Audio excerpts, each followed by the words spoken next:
لہٰذا اس لیے یہاں پہ یہ کہا جا رہا ہے. پھر آیت میں آگے ہے کہ اللہ عنقریب ان کو اپنی رحمت یعنی جنت میں داخل فرمائے گا. اللہ بخشنے والا اور رحم فرمانے والا ہے. اللہ سبحانہ تعالیٰ نے ان کے تحفے تحائف اتنی اچھی طرح سے قبول کیے کہ ان کی تعریف میں یہ آیت بھی نازل کی، جس میں ان کے لیے جنت کی بھی بشارت ہے اور اللہ تعالیٰ ان پر اپنا خاص کرم کریں گے، انہیں اپنی رحمت سے بخش دیں گے. یہ سب خوشخبری بھی ہے.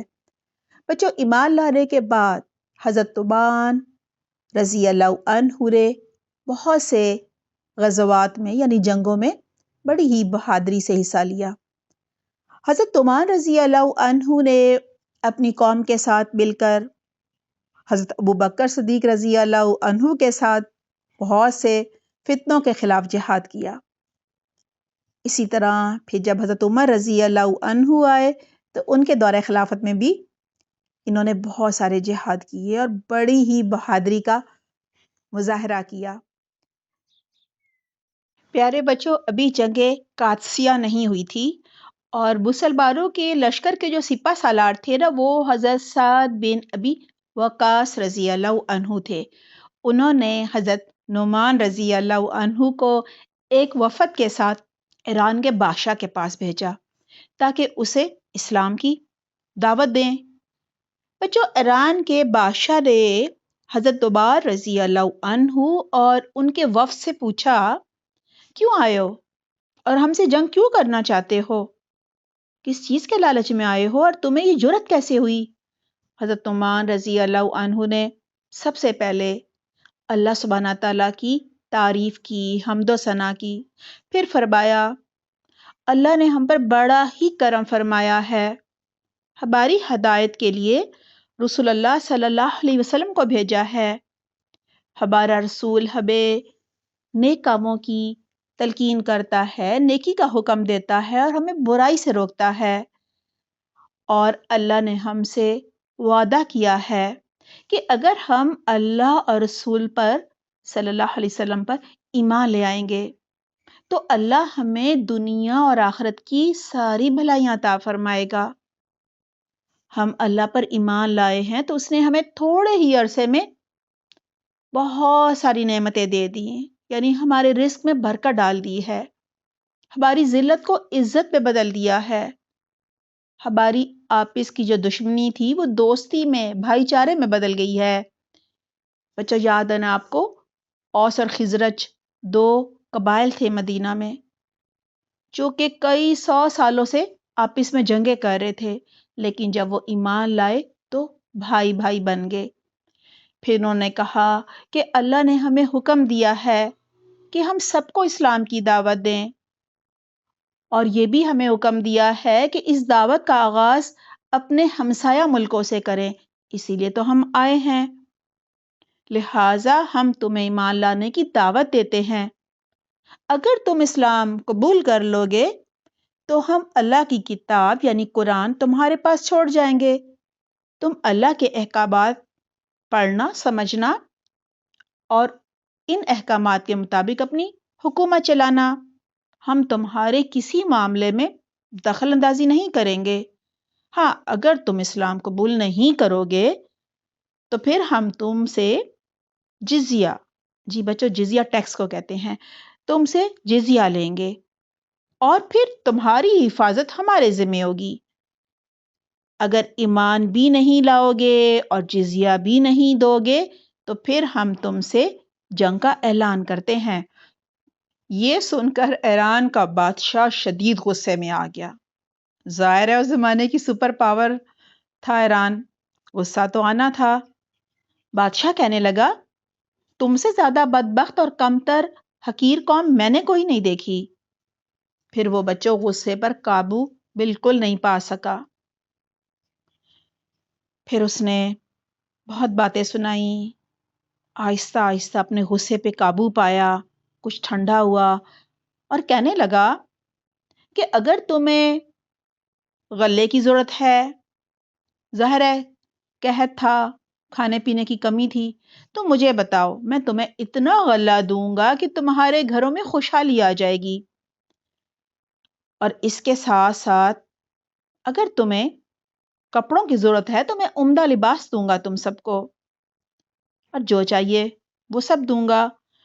بچوں یہ سب باتیں سن کر حضرت نعمان رضی اللہ عنہ کے ایک ساتھی نے بادشاہ کو خوب خوب کھری کھری سنا دی۔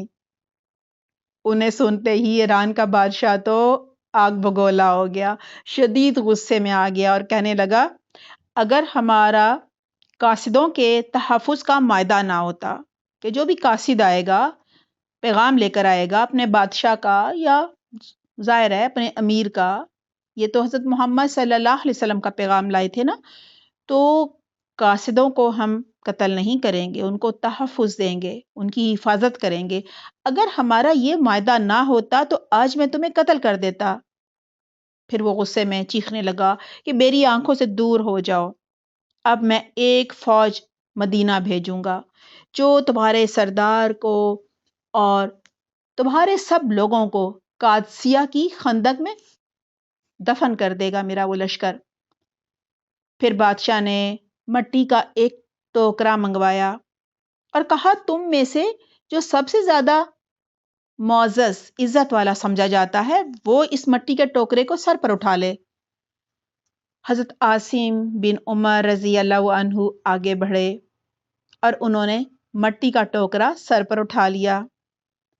اس پر حضرت نعمان رضی اللہ عنہ اور دیگر جو ان کے ساتھی تھے انہوں نے فرمایا کہ تم نے خود اپنی سرزمین ٹوکرے میں ڈال کر ہمارے حوالے کر دی ہے، یہ تو ہمارے لیے خوشخبری ہے، اب عنقریب ہم ایران کے یعنی سرزمین فارس کے مالک بنا دیے جائیں گے، یعنی یہ تو اللہ کی طرف سے بشارت مل گئی۔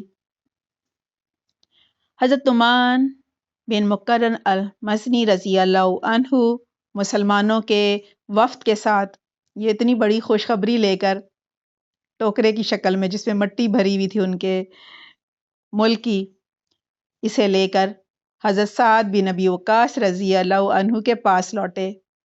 بچوں اس واقعے کے بعد بہت ہی جلد مسلمانوں نے ایران کے ساتھ جنگ قادسیہ کی۔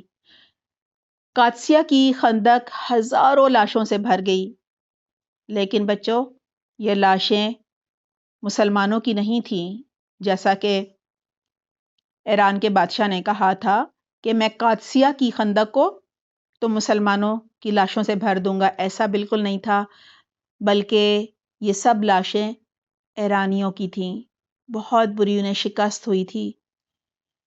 اللہ کی توفیق سے، اللہ کی مدد سے بچوں اب تک ہم نے یہی سیکھا کہ جب بھی ہم کہیں جائیں کسی سے ملنے، رشتہ دار سے، دوست سے، تو کچھ نہ کچھ تحفہ تحائف ضرور لے جانا چاہیے، اور ہمیں سب سے زیادہ جو عزیز ہے وہ اللہ سبحانہ تعالیٰ کا حکم ہمارے لیے ہونا چاہیے، اللہ کی رضا ہونی چاہیے، یعنی جو بھی کام کریں تو ہماری نیت، ہمارا مقصد یہ ہونا چاہیے کہ ہم صرف اللہ کی خوشنودی یعنی اللہ کی رضامندی چاہتے ہیں کہ اللہ ہم سے راضی ہو جائے۔ ہم یہ کام اس لیے نہیں کر رہے یا صدقہ خیرات ہم اس لیے نہیں کر رہے کہ لوگ ہمیں سخی کہیں یا جن کے ساتھ ہم اچھا معاملہ کریں وہ ہماری تعریف کریں یا بدلے میں ہم کچھ دے رہے ہیں تحفہ تحائف وہ ہمیں اس سے بڑھ کر دیں، نہیں، پھر تو وہ قبول ہی نہیں ہوگا نا اللہ کی بارگاہ میں۔